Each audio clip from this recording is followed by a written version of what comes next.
Hello, viewers. I'm SB, and welcome to the Zachtronics Solitaire Collection. As the name suggests, this is a collection of solitaire variants from the Zachtronics games. If you're not familiar, because the company does no longer exist, Zachtronics was a game that was a company that made a lot of weird little sort of computer programming games. Mostly, they did some other stuff, but mostly that was their thing, and for a while, it became a running theme for each of their games to contain a solitaire variant. So when they decided to close up shop, the last thing they did was release a collection that has all of their individual solitaire variants plus one new one that only exists in this pack. This has been a real lifesaver for me during this period of very high stress that I've been going through. My brain just kind of if you have an anxiety disorder, you probably have a sense of what I'm talking about. Your brain just kind of goes and goes and goes, and you can work yourself into a terrible state if you can't find something to focus on at least a little bit. And so I find that this kind of thing is very helpful, especially as a second monitor complement to something else that I am trying to pay more attention to. So I wanted to give this a shout, especially since in the Steam summer sale, which is still ongoing for another day or so, as of the time of this post, this is only $5, and I think it's a great deal. There are several solitaire variants that are going to be more familiar to anybody who's ever played computer solitaire before. Sawayama Solitaire, Proletariat's Patience, Kluge, and these all have their own interesting variant rules, but in the limited time that I have here with you today, I want to focus on some of the ones that are a little bit weirder. So Sigmar's Garden, which is from Opus Magnum, I think probably the most approachable of Zachtronics' line of, I guess I would call them spatial programming puzzle games, and overall just a really excellent game. Definitely high recommendation.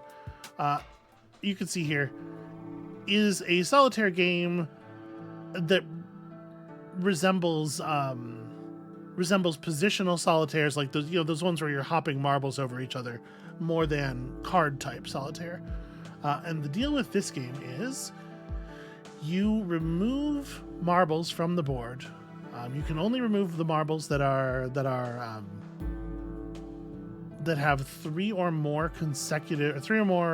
adjacent sides open, I believe is the rule, and you remove them from the board for the most part by matching them with another marble of the same kind. So if we click this green one and this green one, we clear those, and that opens up some more here.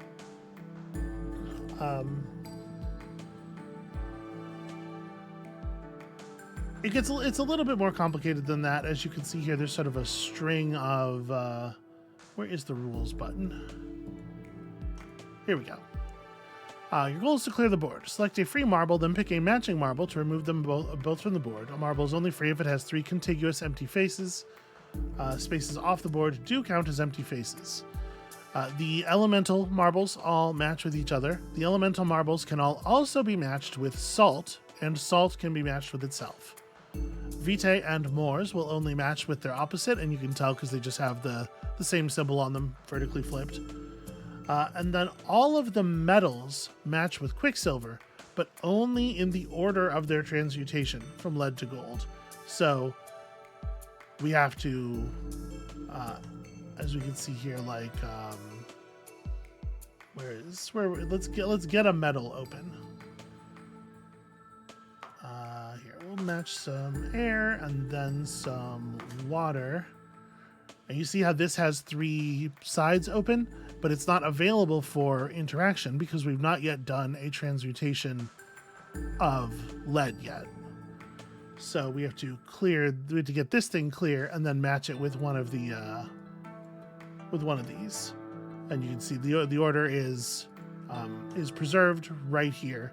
And with anything, you can always click on it; it'll light up all of the instances of that thing that are left in your puzzle. So we have 1 free salt.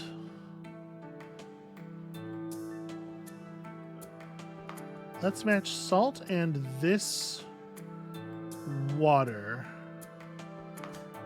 because that's going to open up fire and fire, which is going to let us do a little bit of this.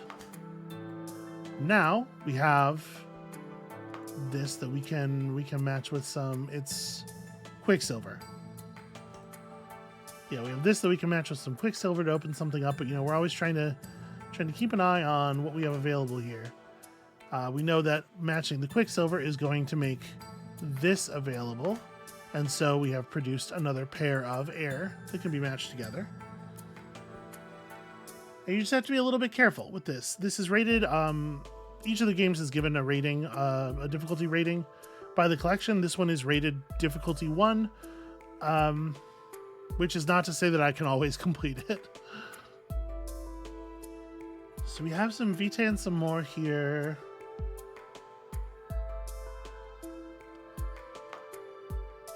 Let's clear these and those. That'll give us some fire matches. Our next metal is coming up, and we do have a Quicksilver for it as well. All we have to do is clear the approach space here, which we can do by freeing up that water and matching it with this water. I don't see any reason not to clear the metal right away. It reveals the next metal. We'll have another Quicksilver in a second here when we match fire.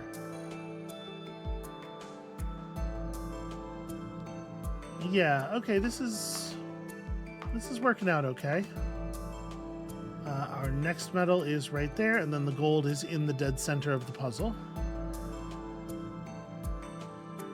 Where is my next Quicksilver? Okay, so we do need to unlock... We need to spend some of this Vitae.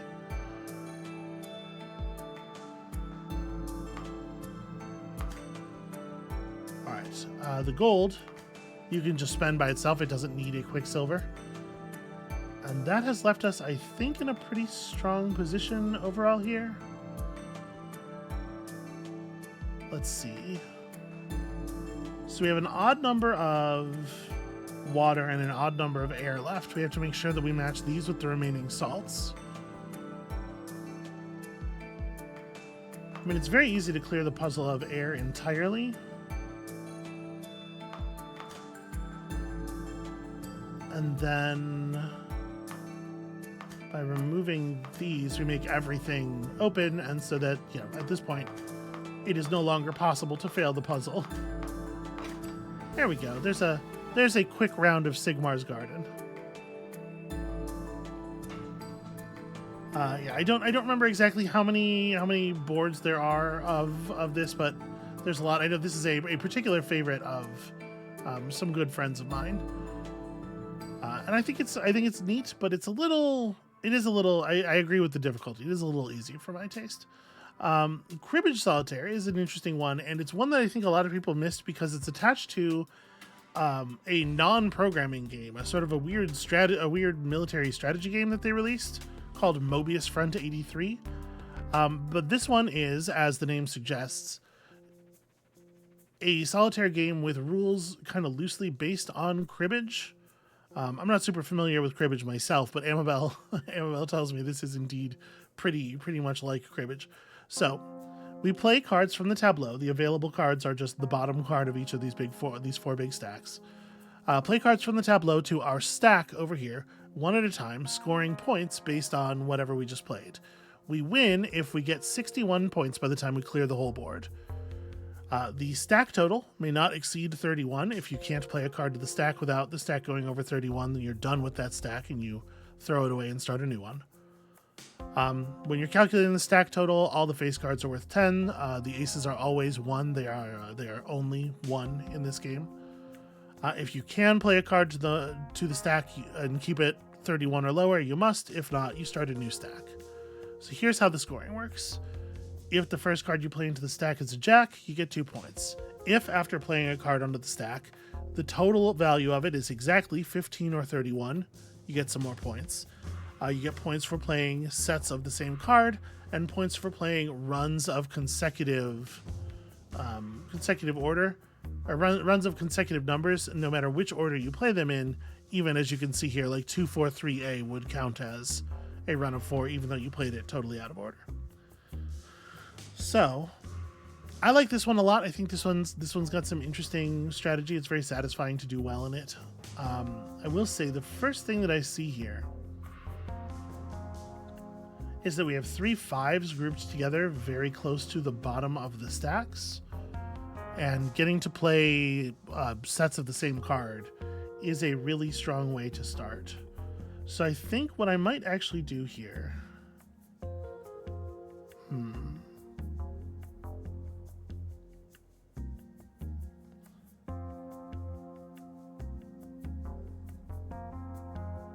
looking at this, I'm trying to say, like, do we need to free the 5s up and start with them? Obviously, it would be nice to start with the 5s, because playing 3 5s down would also get our stack total to exactly 15. But I'm thinking what I might do is we have a pretty quick 31 right here, Jack, Queen, King, 10. We could just play a 31 stack, and then with the stack after that, play the 9 and the 4, and then the 3 5s. And that'll get us a set bonus and a total value of what, 13 plus 15. So we have a 3 here that could bring that stack to 21 or to 31. That's a couple of really quick ones. I don't know why I clicked the ace first. Clicking the jack first would have been worth 2 extra points. It's just like I didn't want them. That's fine. We call that hard mode. Yes, so if we pulled the 9 and then the 4, like I said, it's a shame that we're not going to hit 13 this way, but when we play that 5, we get 2 points for having made a set of 2 of the same card. When we play this one, we then get the 3 set points, and if we played a 4th one, we'd get another 12 on top of that. Unfortunately, our other 5 is pretty far away. And then this 3 gets us to 31, which is worth another 2 points. And look at that, we're already a quarter of the way to our target score. So that's the basic idea here. That's how this works. We just got to figure out how we are going to continue scoring points. So this is a little awkward, the values we have available here. Obviously, playing out all of your 5s really quickly is a little bit of a bummer, because you have a lot of cards that are worth 10, and so now we've lost the ability to make a bunch of easy 15s. But another thing I see here is, like, we have a pair of jacks close to the top.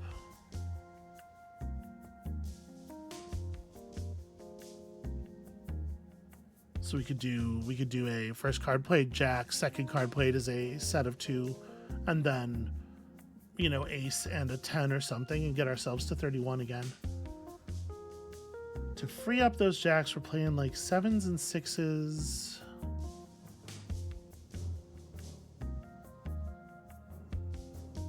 It is unfortunately pretty non-ideal, and there's no way for us to build like a 6, 7, 8 or anything. So that's 10. We went 10, 8. Like, I think I want to play the 6, get ourselves the 2 set. Play the 7 to free up the other jack, and then because everything on the top of the stacks is 10s, we can't add anything to the stack without going over. So we get to just start clean here. And like jack into jack.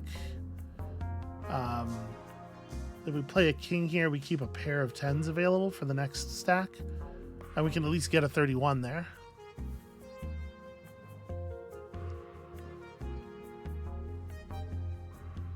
So here we have 10, 10, and then work on stuff where we could go. If we play this 10 into that 9 and 8, we set ourselves up for a run at least. That's 3 points. It's a little bit better than the set. And that would leave us with a stack of 27. So the 4 would get us another 31. That's something. We're 28 of 61. We're kind of getting there, sort of getting there.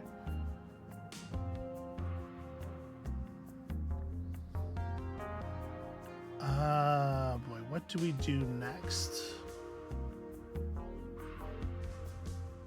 Obviously, I'd love to keep this last 5 around for an attempt to form an easy 15 off of some of these other cards. We're coming up on a bunch of 7s. So maybe we should be trying to dig for the 7s. Like if we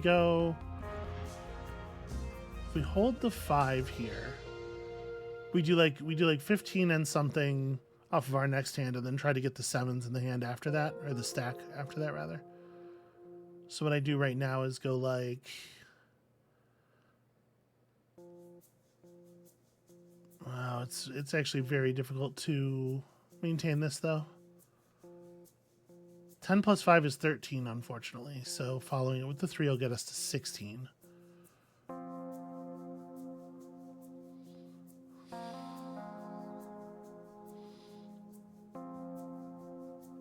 I guess if I just play King King now, we take the 2 set. The problem with that is I can't actually reach this 7 in the next hand anymore.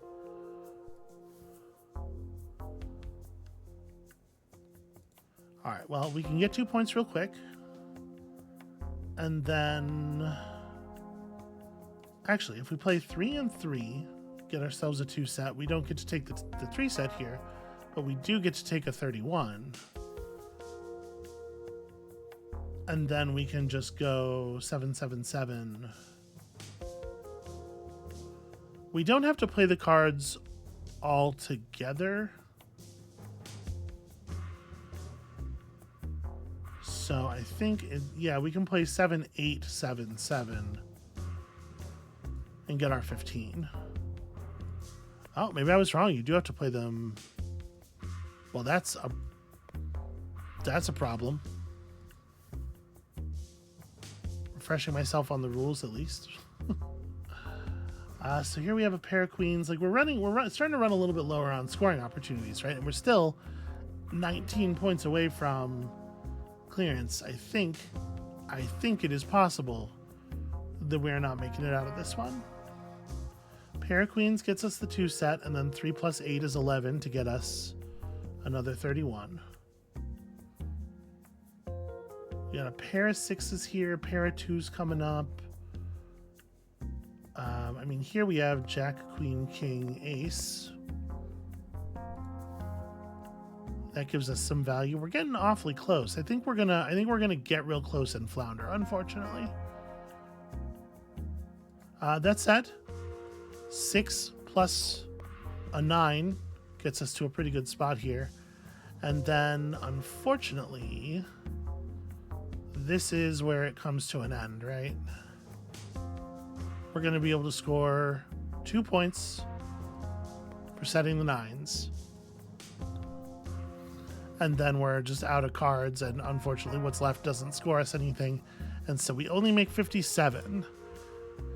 And in the classic sort of Zachtronics puzzle style here, you can see they've got a histogram. You can see where most people end up on the graph of the scores. It looks like most people on this particular deal find about a 55, 54, 55, something like that. Yeah, that was a tougher one. I played a little clumsily, and I also apparently didn't know the rules as well as I thought I did. I was trying to make sure we got that 15 instead of, and I prioritized it over the set, and it might have actually been exactly the number of points to cost us the win. I don't remember. But let's take one more crack at this, and then we're gonna do a little Fortune's Foundation, which I think is the best game in the pack, and is definitely worth like the price of admission. Okay, so here we have 6 into 9 into 9 is obviously a 15 followed by a set of 2. That'll leave us on 24, so a 7 following that gets us into 31, which is pretty okay as a start, I think. 6 cards in your first, or 6 points in your first stack.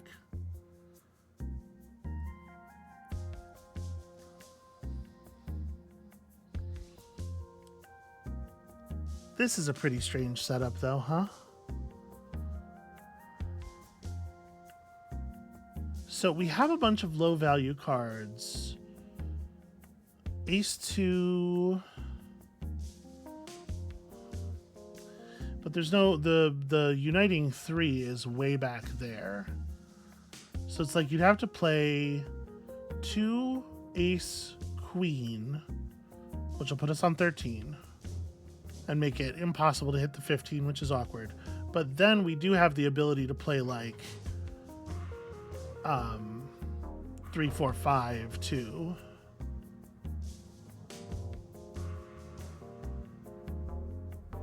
No, we won't. Well, no, we totally will. We totally will.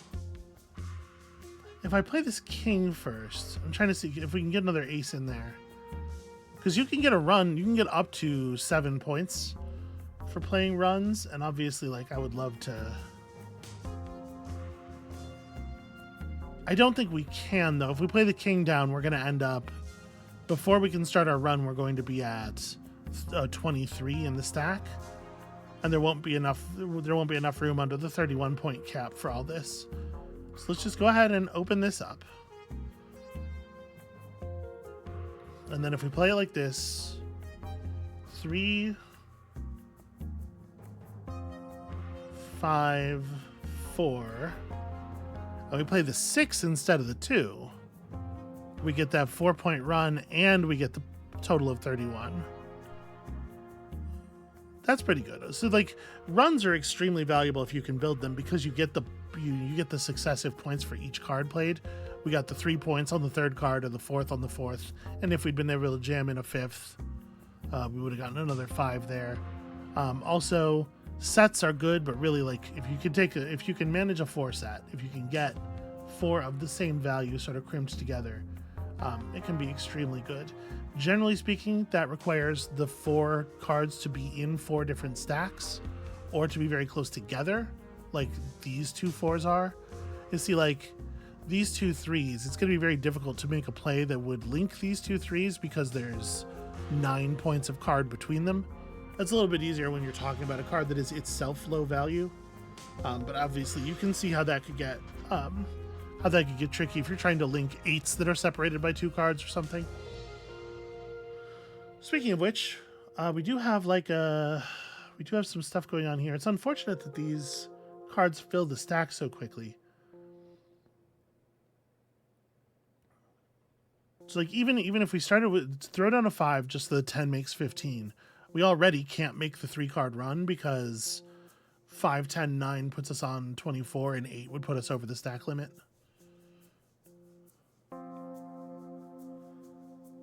What we can do is play like... I mean, we can make a 31 happen pretty easily.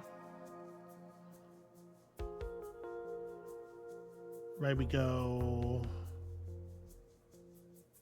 King 5... Wait, I had it and I lost it.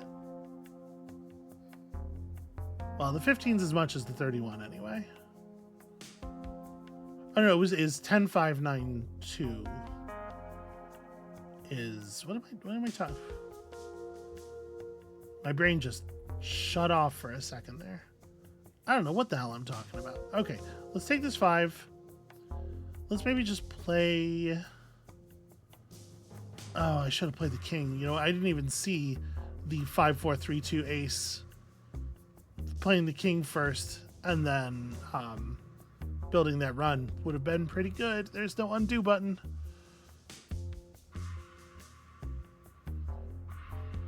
So we're going to be able to get a 4 set either way. We may as well take the 15 as it's offered as well.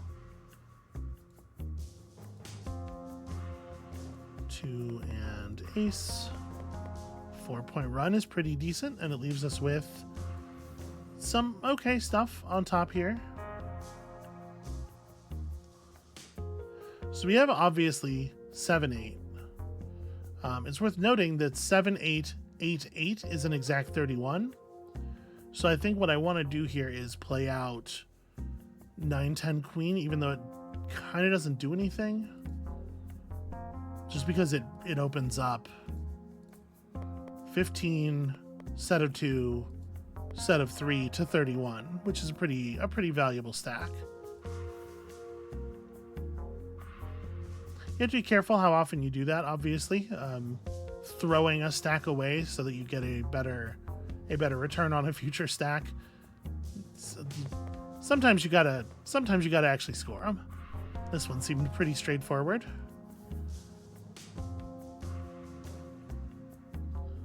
So, pair of 7s. There's a pair of 3s left in the stacks. A pair of queens. We still have 2s and 4s left, so we could do another. Sort of low-angled run if we want. Playing king, queen, 4, 7 is clumsy, but it is at least a 31. Right, it closes that stack off, and then it gets us really close to these. Ace 2, 3, 4, 5 is 15. That's damned awkward.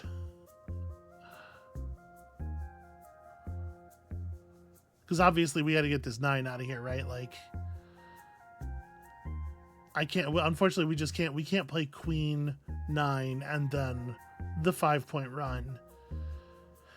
But we do have to play the 9, and that makes it so we can hit 15 off of the 4 and the 2 here. Play the 3 between them to unite the run. Play the 5 on the outside to extend the run.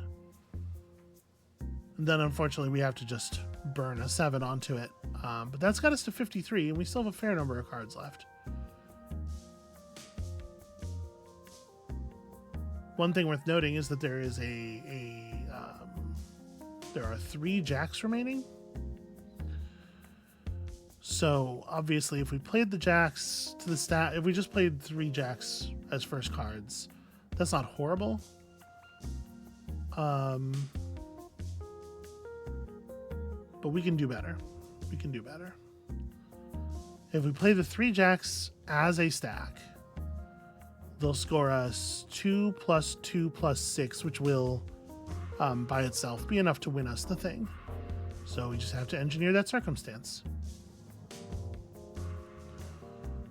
That means getting this unveiled.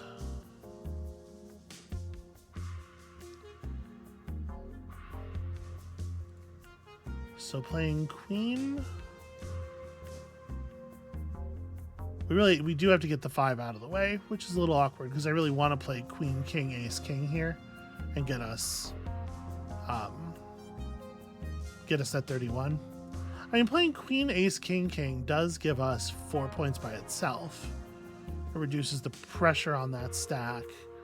And then we can play the 5 out into some other numbers over here. Like, if we do that, 5, 8, and 8 is 16 plus some other 12. Yeah, that should work just fine, actually. So yeah, let's play the 31 with the pair of kings. It doesn't matter how I do this, it's not going to score 15. Yeah. 5, 8. We defeated this 6, but then we go jack, jack, jack, and that pushes us considerably over. And then we, finish playing our cards. Okay, that is a sight better than a lot of people do on deal number 18.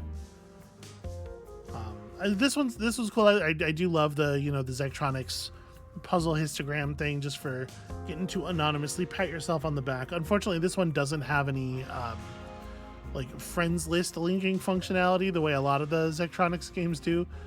But yeah, that's cool. I feel pretty okay about that after my less than optimal performance in the previous game.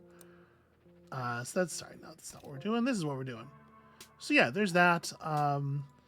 Kabufuda, not Kabufuda, Shenzhen Solitaire. I want to point out it is another card-based solitaire, and we're not going to play a game of it right now. But I do think this one's really cool because it does play by a lot of the normal solitaire rules, but because the cards are based on mahjong tiles, You can see you have a slightly different set of values. You have the dragons, and the fact that there are 3 suits, each their own color, kind of complicates the the usual color-based stacking rules of solitaires. I think Shenzhen is a very neat one. And as you can see here, difficulty rating 3. The cribbage that we just played, what is that? Cribbage is a 2. Okay, Fortune's Foundation is for sure the most difficult of them, but I really like it. I think it's got, first of all, really cool art. I would love to own a physical deck of these cards. And here is how this one works. So cards can be stacked by suit in increasing or decreasing order. Only 1 card may be moved at a time ever. Even if you get a stack going like this, you can't move this whole thing. It's 1 card at a time. So you can put a card on top of a card of its suit that is 1 value different in either direction. In addition to the 4 basic suits, the major arcana of the tarot exist as essentially a suit of their own. To win, you have to move all cards to the foundations. The minor arcana are built up from ace to king in a very standard sort of solitaire way. The major arcana, you can, at the beginning of the game, you can put down 0 or 21, and once you've got, you can put down a card that is 1 value off of a card that you have down on either end. So you sort of build your stack of major arcana from both sides. You can place 1 card above the minor arcana foundation, but that means no cards will go into the foundations until you remove that card, until you find a place to sit it. And this one does have a single undo button. Now, this is one of those ones where, not all deals of this would be solvable in the real world, just like totally random card deals of this, but they have, for the purposes of the solitaire game here, excluded all the ones that are not solvable. So every setup this computer game gives you is going to be something you actually can win. So let's just take a second and organize our thoughts. We want to start pulling cards out of the board as quickly as possible. One of the most important things you can do is get another free slot open. So where can we pull stuff from? The 21 is over here. It's interesting, the 21 is grouped with the 19 and the 0 is grouped with the 20. So if we could pull at these edges a little bit, we could start building up. We could get a lot of cards off the table pretty quickly, and we could start building up our Arcana stack. Unfortunately, I don't really see a good way to do that. We have a 9 of wands here that I can't really. Oh no, we have an exposed 8 of wands, so we have a spot for that.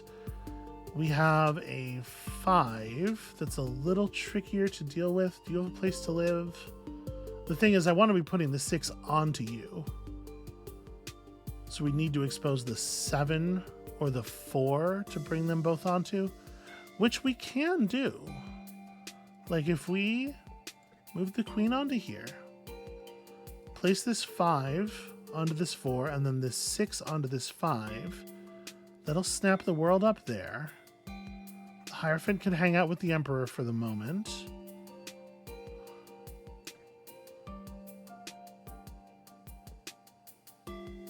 So we're about to have an exposed 4 of wands. Is there anything useful I can do with that?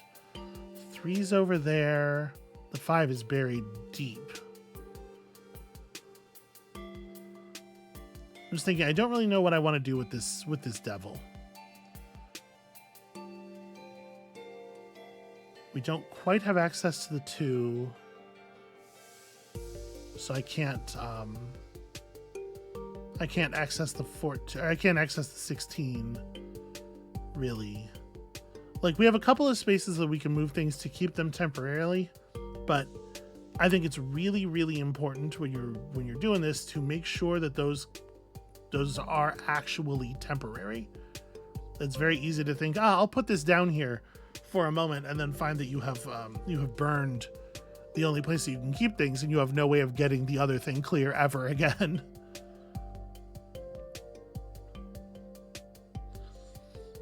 for the moment, let's just pull the devil aside. Place this here, so this will start building out our Arcana cards a little bit, which is nice.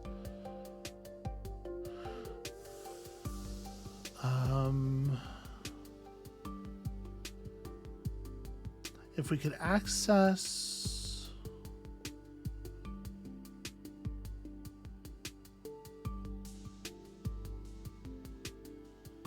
Okay, here's a thing we can do. So we can put the devil up here, just set it out of the way for a moment. Use this open space to reorganize the queen, and the jack of cups here. And you can see like the way that the game is complicated significantly by not being able to move cards as a pack. And then we have the ability to move this 4 of wands onto the 3 of wands. The lovers can join the 4 and the 5. And then we can open this back up, and now we've still got some space to play with. I like this a lot as a start. I think it's worth noting there's a pair of 2s here, so you start with all of your aces in the foundation already. So the next task for the suited cards is to start building your to like locate your 2s and start getting them out of the puzzle. We have another 2 here, and where is the 2 of cups? Buried quite deep.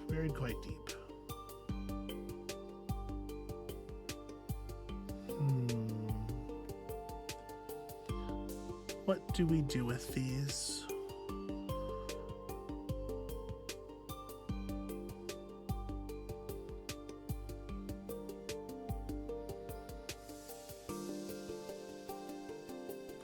So it's sort of interesting. We have the 9 of cups here. And then we have queen, jack, 10, and then 8 in this stack. If we could find a place to store this 9, we could rebuild this a little bit and like have a stack that's mostly like an actual run, which does make them easier to move around in a kind of a weird way. And then also doing that would incidentally unveil the 5 of pentacles, which would let us move our 4 over here and get us a little bit closer. Little tiny bit closer to accessing those 2s.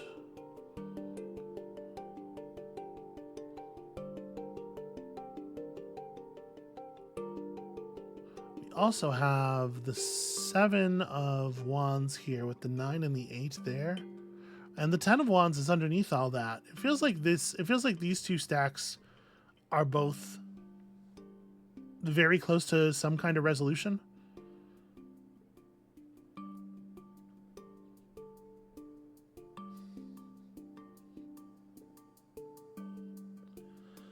But with the 10 and the 8 super buried, if we pull this, like once this 9 is in play, it is just like it has no home, and it's going to be that way for a long time.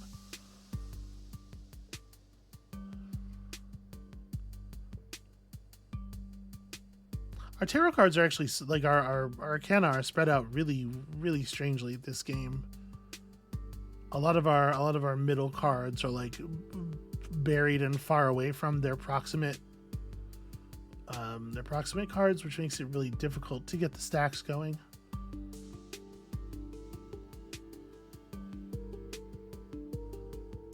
My kingdom, to get some damn cards off of this board.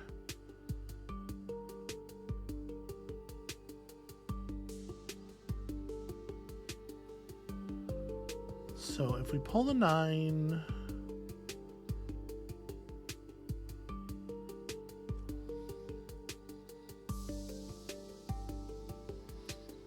okay, I have a little bit of a plan here. I have some thoughts at least.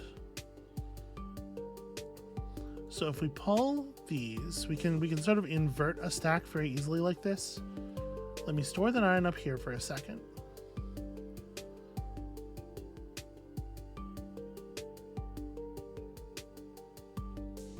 Pull this 9 onto here so that I can pull this 8 over here as well. Pull the 10 onto there, and we've freed up a slot again.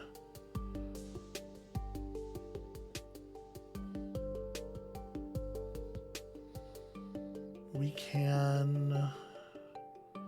So we have some exposed pentacles here that have cards of nearby value to stack up with. But eventually we're going to dig down and we're going to hit this queen. The jack is super buried, as is the king. So this queen, again, has nowhere to go.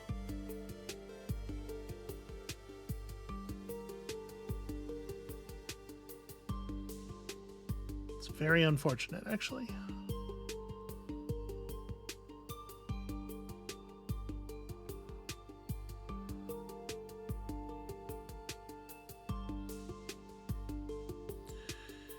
Okay.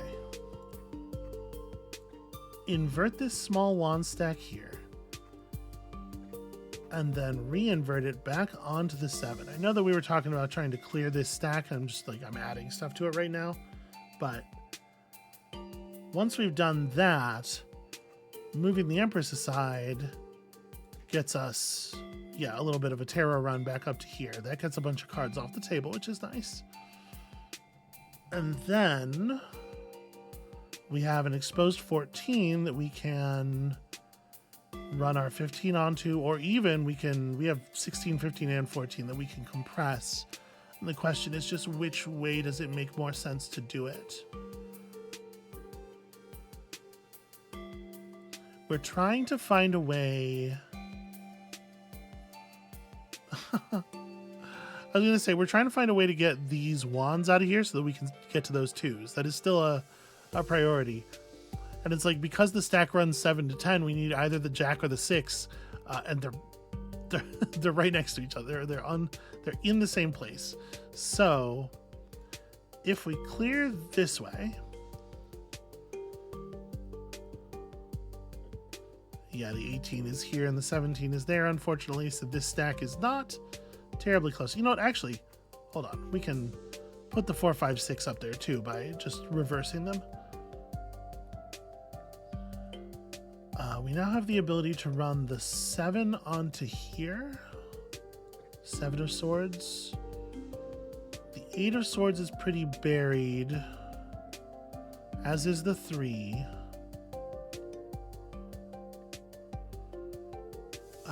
One thing that we can do to free up a little bit more space is we have the Queen down stack of cups here, which we can invert and then just for the moment store on top of the king. It's compressed. And now that we have all this empty space to play with, it's a lot easier to move things around in a productive manner.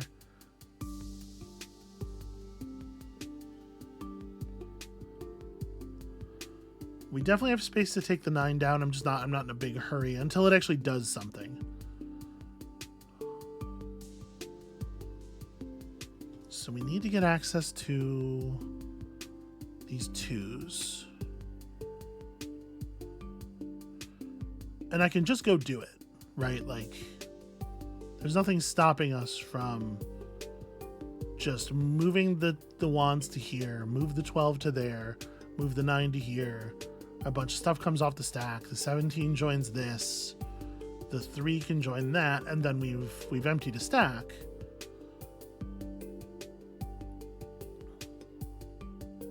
But we've created a little bit of a problem with the 12 and the 9. I don't know. Actually, I think it's pretty okay. It's just like we're sacrificing a lot of our free space, right? So 17 goes here. The 3 can end up on there. And then we've got openings, and we can bump the 9 or the 12 if we need to. So let's see here. If we invert these pentacles, we can move the 9 to the side. See, I'm trying to like get the low end of our Arcana stack going so that we can just get the 9 off the board, but we're 2 very buried cards away from that. Pushing for the 2 of Cups doesn't feel super strong to me because the 3 of Cups is so buried. But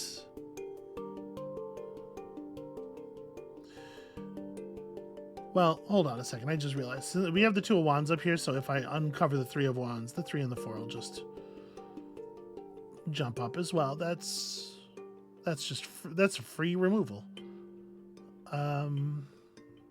Low swords also buried from this point.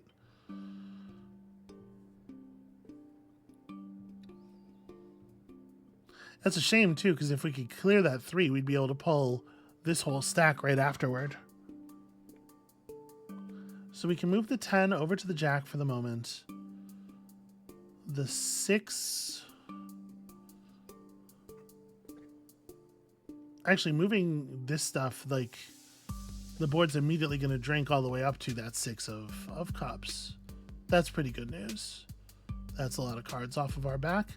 And it gives us the ability to stack the 12. All of a sudden, freeing up that 3 of cups doesn't look so useless anymore. Or freeing up the 2 of cups, rather.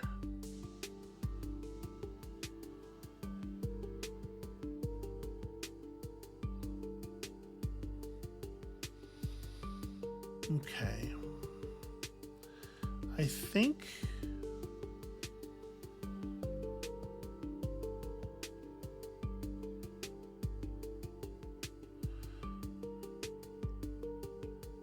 if we move these low sword cards,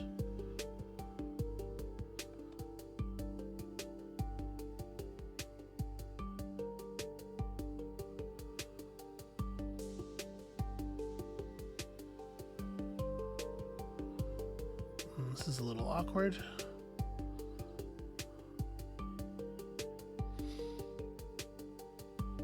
We can combine the 12 through the 17 into a single stack, but doing so, because they're in the wrong order for that transaction in their current positions, doing so is going to require us to take them to a new stack, basically, since we don't have the 11 or the 18 available to build with. We could get the 18 available to build with.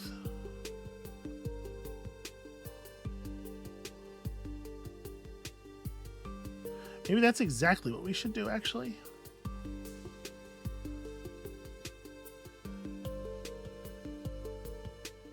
And then we could just stack them, collapse them all onto the 18. And that does give us...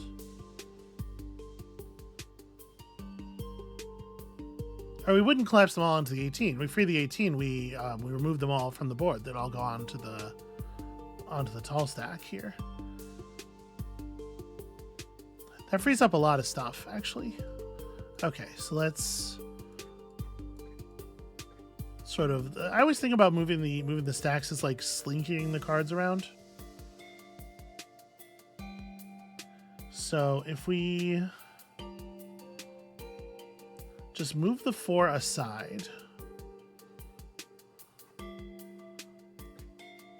it's going to clean up all of those. And then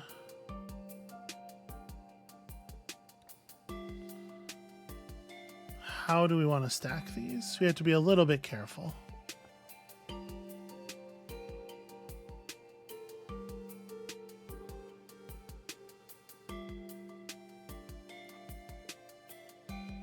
I think I want to invert these. I want to slinky this back so it's king on top.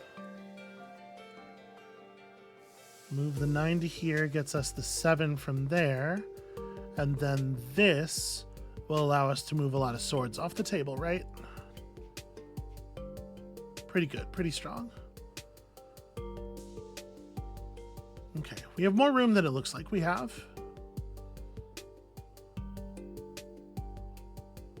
I think we're in a really good position. So get the queen, get the 9. This 10 can live over here, and then that opens up the cups. And if we just move some coins off of here, all right, that clears a whole suit. pretty excellent, actually. Clears another whole suit.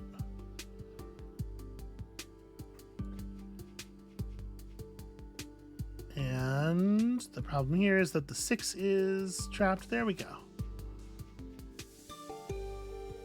And then it gives you a little reading based on whatever the last Arcana card to go into the Arcana stacks was. As the material world loses its grip, the inner world comes to life.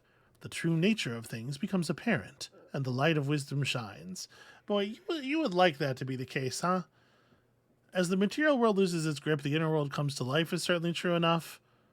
But as we have seen from the actions of those around us, it is not always the true nature of things that begins to seem very apparent.